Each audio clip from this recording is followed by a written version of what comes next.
love most about rivers is you can't step in the same river twice. The water's always changing, always flowing.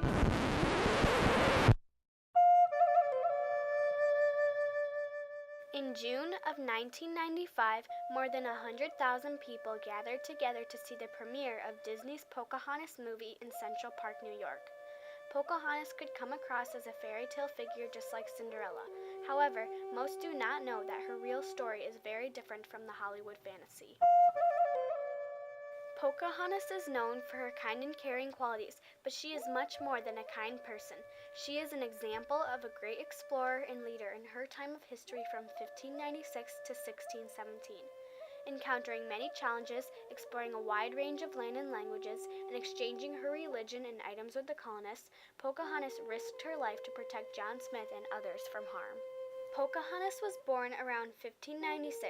She was part of the Algonquian tribe, which is part of the Powhatan Confederacy and was close to Awerowocomoco, the capital of the area.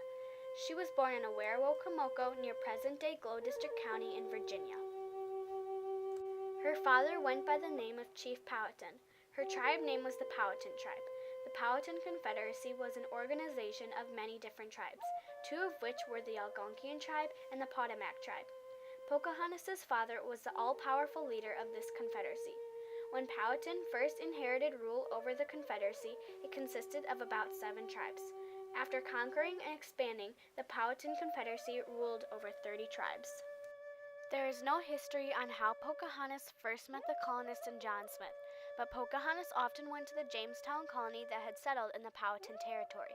Here she became very interested in the English language and customs.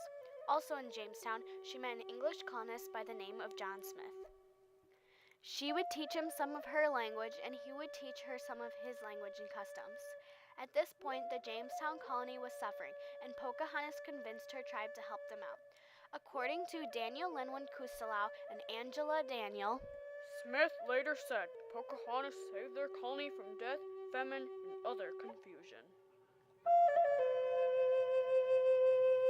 They tried him, and the sentence was to bash his brains out. That was the way the Indian had. He didn't have electric chair like you got nowadays. Put you in, electrocute you. But he used his big old stone tomahawk there, and put your head on a stone. And let a warrior come down there and smack your brains out, which was a quick death. But it's all was death. One death is like another. If you're dead, you're dead. And she ran over there and threw herself over John Smith and covered him and begged her daddy not to take his life. Don't, please, take mine, bash my brains out instead, but let him live.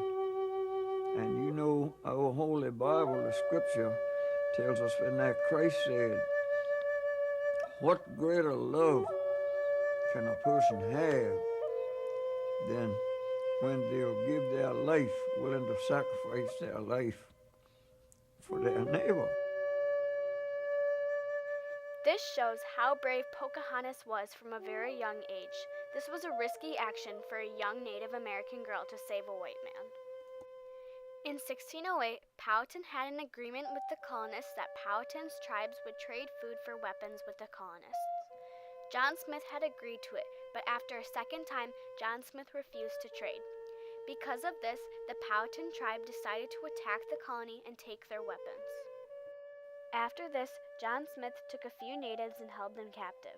That is when Pocahontas was asked to intervene. Trade began to continue between the two groups, and Chief Powhatan began to dislike John Smith. In January of 1609, Pocahontas warned John Smith that he would soon be killed. Soon afterward, John Smith ran into problems of his own. One night, while he was sleeping on his boat, his power back blew up in suspicious circumstances, tearing the flesh from his body in flies. He then returned to England, where he was from. Word had gotten around to the Powhatans that John Smith had died. Then, in the fall of 1609, after Pocahontas' father had taken 60 colonists, the colonists thought of a way to control Powhatan, so they took Pocahontas. Pocahontas thought that if her father really did love her, then he would take her back, but he didn't, so she stayed with the Indians in the Potomac area, where she was loved. In December of 1610, Pocahontas met another Englishman. Samuel Argall was the captain of the Jamestown ship and got lost while sailing to Bermuda and ended up in the Potomac area. Argall was surprised to see Pocahontas at the Potomac territory and quickly came up with a plan to kidnap her and use her to negotiate with Chief Powhatan.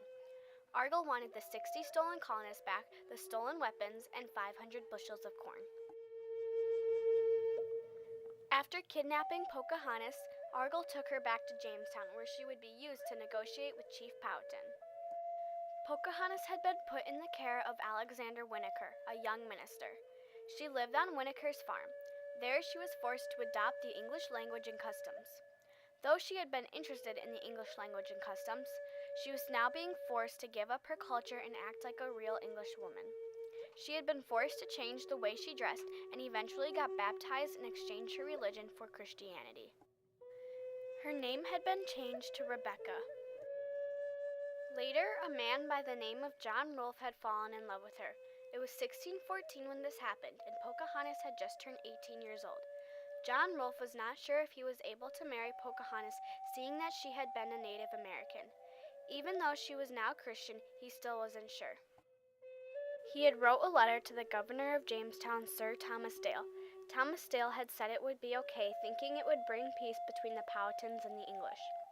Thomas Dale consulted Chief Powhatan for the blessing of Rolfe and Pocahontas to marry. Powhatan gave his blessing and also agreed to end the war going on between the English and the Native Americans. Pocahontas and Rolfe were then married. Their marriage brought peace between the Powhatans and the English. This time is referred to as the Peace of Pocahontas. A year after her marriage in 1613, Pocahontas had a son and named him Thomas. In the spring of 1616, Pocahontas, her son, and her husband, and a big amount of Powhatan and English men and women traveled to England, where they were quite the sensation. While at England, Pocahontas encountered a big surprise. She had ran into John Smith, whom she was told he had passed away earlier in Jamestown. After Pocahontas and her husband made plans to go back to Virginia, Pocahontas became very ill and passed away with the disease called tuberculosis in March of 1617. Pocahontas was only at the age of 21. She had passed away in the town of Gravesend in the UK.